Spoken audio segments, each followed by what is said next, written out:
The pain of a Black woman is a meal that is served cold only to her. Most people have problems, which are life problems. Like, for example, anyone can go through a divorce, anybody can lose a parent, our children could get sick. Those are life problems. So everybody has those problems. But a Black woman has those kinds of problems.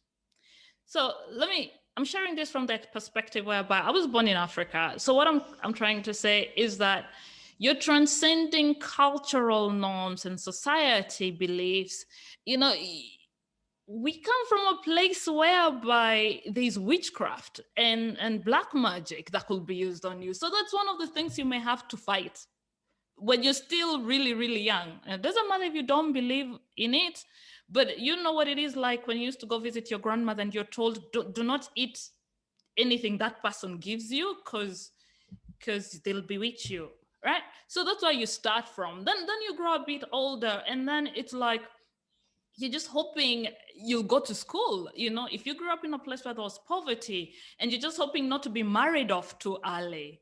And then the political unrest. How many times do you even know people who've come from countries where they've had to run away from war and leave everything behind? So by the time you're reaching 18, you've got these problems that nobody else had. Okay, those are already specific to you as a Black African woman. Anyway, but this is not what I'm talking about. What I'm trying to get at, you can transcend all that. We are not strangers to adversity. But it's when you finally step out of African soil that you actually meet the monster. And this monster has got big red eyes, really, really long teeth, saliva going down, and that it's got really big legs and long, long claws. And it's the demon of racism. And it's going to stand in front of you and really look at you in the eye and ask you, where do you think you are going?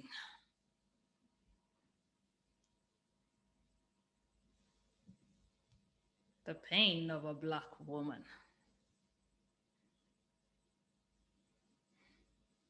How many times in the workplace have you been told, oh, your hair is unprofessional, you need to change your hair? Kigeni, your beads are too many. You really need to tone down. You really need to tone down on your beads. How many times did you have at least 3-4 times the workload of everyone else and you were paid the least? How many times do you keep hearing these subliminal messages of you're not worthy and deserving? You're less than. No, it's not said like that, because racism is dressed as a gentleman. One time when I used to work as a waitress, because everybody earns the same dollar amount an hour. But what was funny is when they were sharing the tips at the end of the month, I always got the least tips. Now, I cannot say if I worked harder than everybody else. That's not for me to judge. But did I work hard? Oh, yes, I did. But what criteria do they even use to say, oh, you get the least amount of tips? You see, so because everything is there to try put you down, even when the system is fair and leveled, people sometimes find a way to treat you less than. That is another pain of a Black woman. How many times have you been over-sexualized in the workplace? I remember a time I was talking to a client of mine who said, I caught my boss staring at my ass. And, it's not for me to judge whether that's right or wrong, but I have a problem when it gets in the way of my work. I have a problem when it threatens the white woman and it gets in the way of my promotion. You see where I'm coming from with this? That's another pain of Black women. We have been over-sexualized because somehow people don't think we have personal values. And I learned this the hard way when I worked in a male-dominated industry as an electrical engineer, being the only Black female. And the one time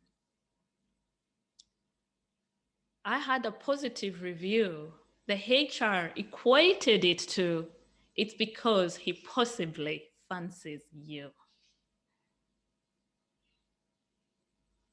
And later, after I quit the job, they hired 3 people to do the same job I was doing.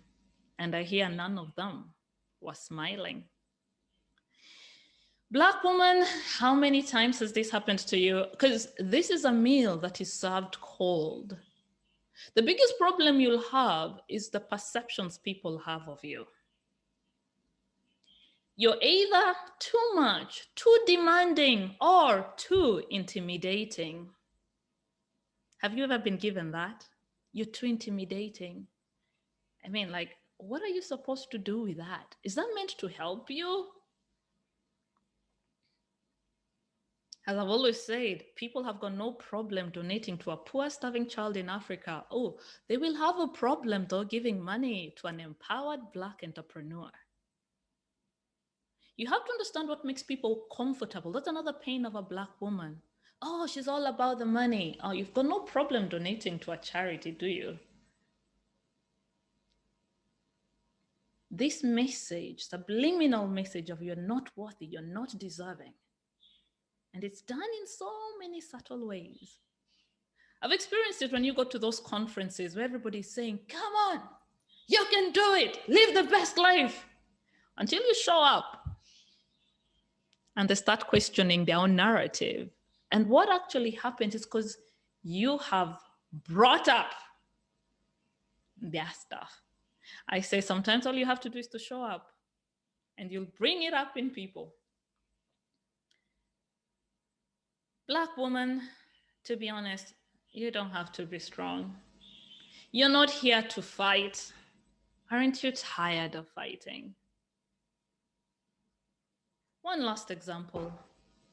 How many times have you had problems in the workplace and you thought, maybe I just need to complain about it? Was any action taken? Did they do anything about it? I remember an incident I had, and I had a lady who had really, really mistreated me from the first day I got to that work. First day of the job, actually. And one time I got really fed up with her and I told her, listen, I have not come far this in my life to have the likes of you get in my way.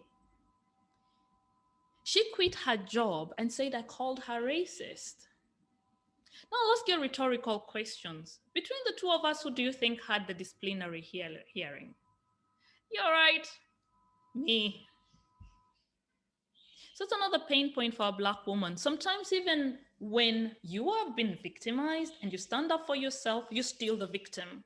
Or sometimes you can even report the problem and nothing is done. So that's another pain you have to deal with. So you have to take a lot on your own.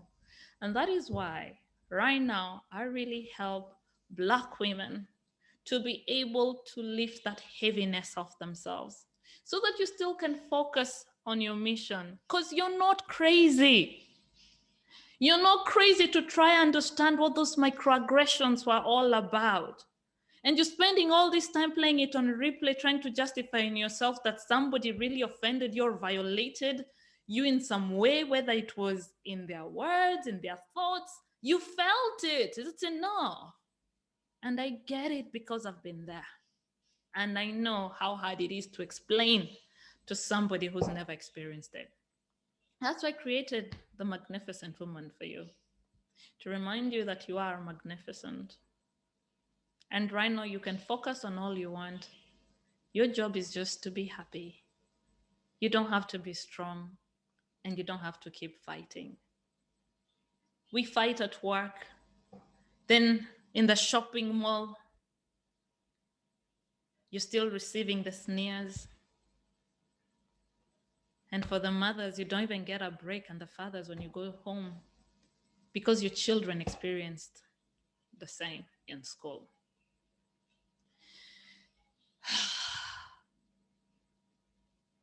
I give you a chance to exhale from all that.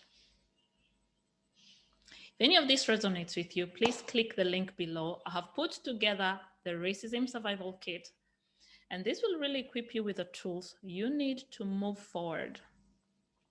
Because as I said, this is a meal, a dish served cold, to you. And this is the pain of the Black woman.